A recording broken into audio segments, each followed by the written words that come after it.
Какие особенности можжевельника? Просто само дерево уже оберег, и изделие сделано из этого материала, соответственно, уже и оберег. О дереве и его особых качествах мастера всегда говорят с любовью. Федор Сабреков – резчик по дереву и директор Сергиевского дома ремесел. Это самый северный в республике центр. Продолжая традиции местных промыслов, здесь возрождают популярные прежде секреты.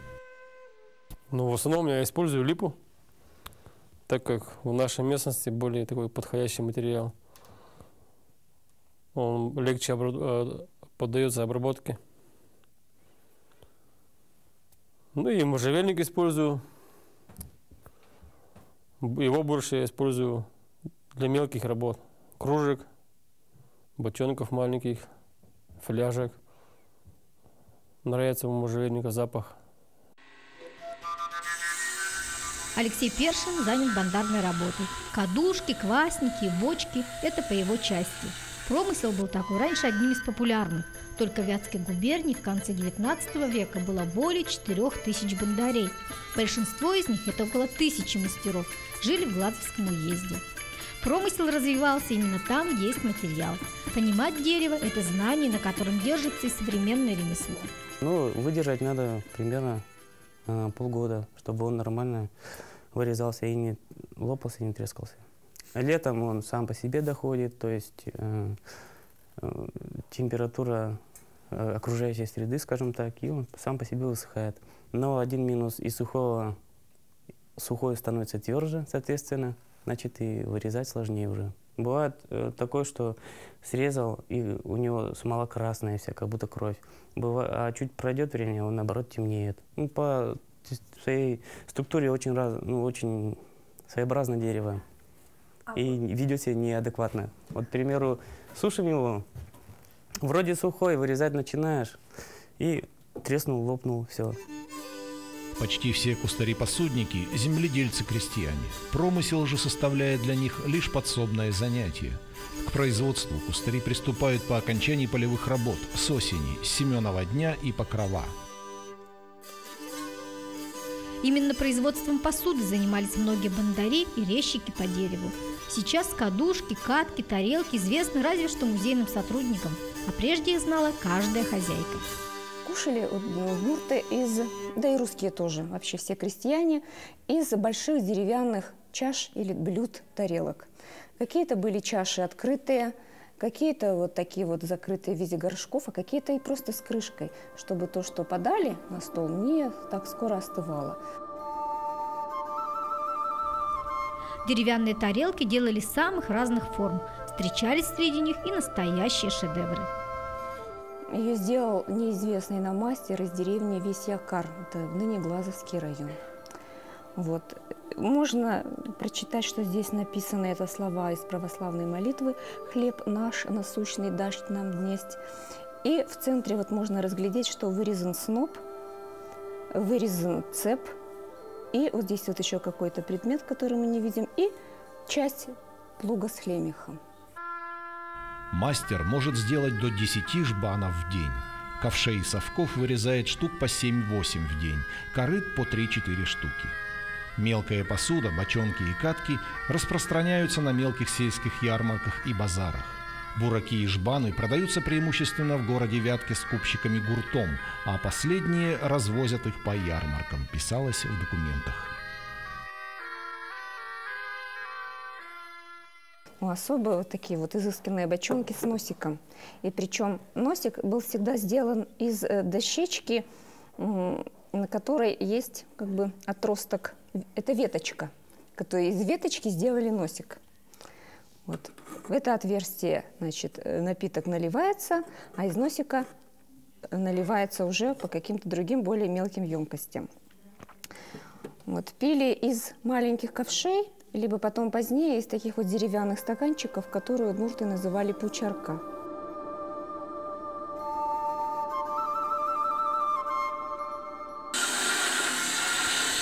Изготовление даже обычной катки лишь на первый взгляд дело простое. Из высушенных заготовок вначале распиливают клепки. Именно из них потом соберут кадушку или ушат. В работу обычно идет липа. Многим хитростям Алексей Першин учился уже здесь, в Доме ремесел, у своего наставника, известного в республике мастера.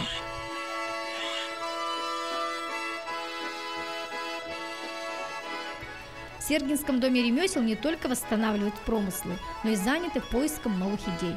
Эксперимент всегда был основой любого, даже самого консервативного и насчитывающего сотни лет ремесла. И сегодня мастера ищут оригинальное применение для материала. Чем я занимаюсь? Ну, в основном изготовлением лесовиков.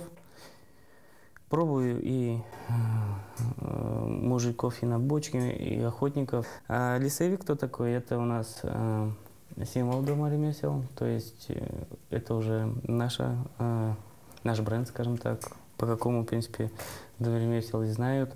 А как случилось, просто легенду я слышал такую, что бабушка ходила по лесу и на самом деле увидела вот именно что-то вот подобное лесовичка. Ну, то есть она как-то сказала хозяина леса. Ну вот, она заблудилась, и вот такое существо вышло. Было это или нет, я точно сказать не могу, но слышал. Уважительное отношение к лесу, как и легенда о лесовике, это неотъемлемая часть промысла. Именно лес кормил мастера. Знать лес и разбираться в материале – это основа ремесла. Даже можжевельник, с которым работает мастер каждый день, для него все равно остается загадкой. Дерево – загадка, скажем так.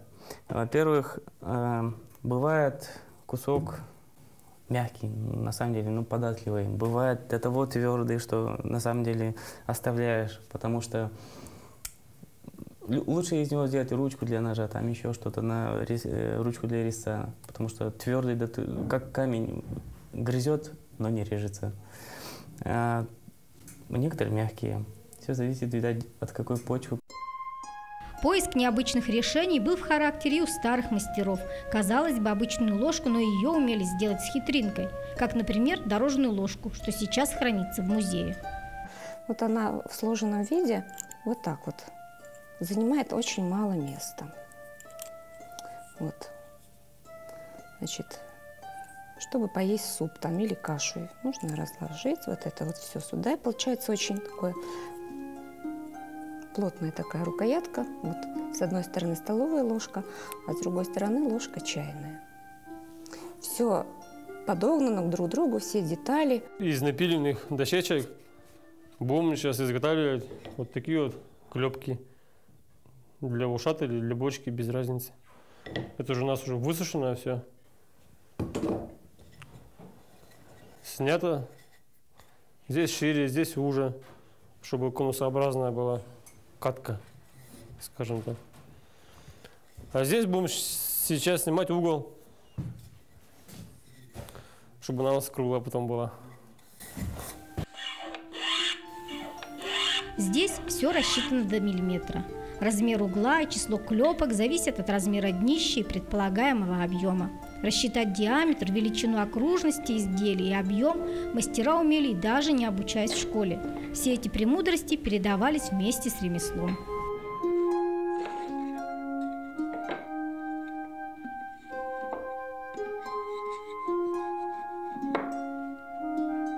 Наблюдая за всем процессом от самого его начала, сложно представить, что здесь самое важное и главное. Хотя у мастера на этот счет всегда свое мнение. Да все важно. Как угол снять, как утор сделаешь, как донышко подгонишь, какие обручи используешь. Все важно. Если еще будет работа с порицей, да. Обработка дерева, бандарка – на этом специализируется большинство мастеров Сергинского дома ремесел.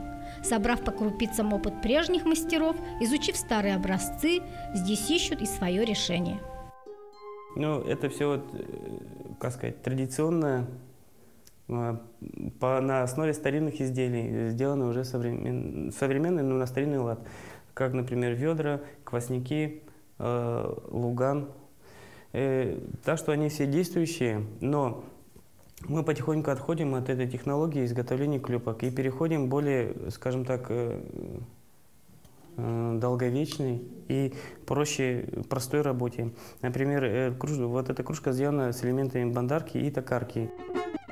В старину все предметы из дерева были вещью исключительно функциональной. Сегодня многие из них воспринимаются как сувенир. В Доме ремесел считают, вещи должны жить. И на вопрос, используются ли они сегодня, здесь отвечают однозначно. Используется, конечно. У нас же задача-то такая, чтобы это все действовало, а не лежало как сувенир. Потому что если, допустим, вот это ведро будет лежать как сувенир, оно со временем рассохнется и, соответственно, развалится. Если, к примеру, сентябрь-октябрь, значит, у нас заготовка капусты идет, в основном заказывают катки, кадушки небольшие для засолки капусты, например. Если, к примеру, брать летний период, у нас в основном берут бочонки под мед. Самая горячая пора у посудников бывает осенью, когда поспевает различная нива – капуста, огурцы, грибы, ягоды и прочее, а также когда больше солят мясо, рыбу и другие припасы, отмечалось в губернских отчетах. Шайка, как правильно, не знаю. Веник замочил, в баню ушел, все, парься потом. Куда надо, переставил. Вот специально отверстие вырезано. То, как из обычного полена появляются ушат или катка, или даже старик-лесовик, не секрет. Но снова вернуться в нашу жизнь эти привычные раньше вещи могут благодаря современным мастерам. И все это в чем-то похоже на волшебство. И еще в каждом предмете опыт многих поколений.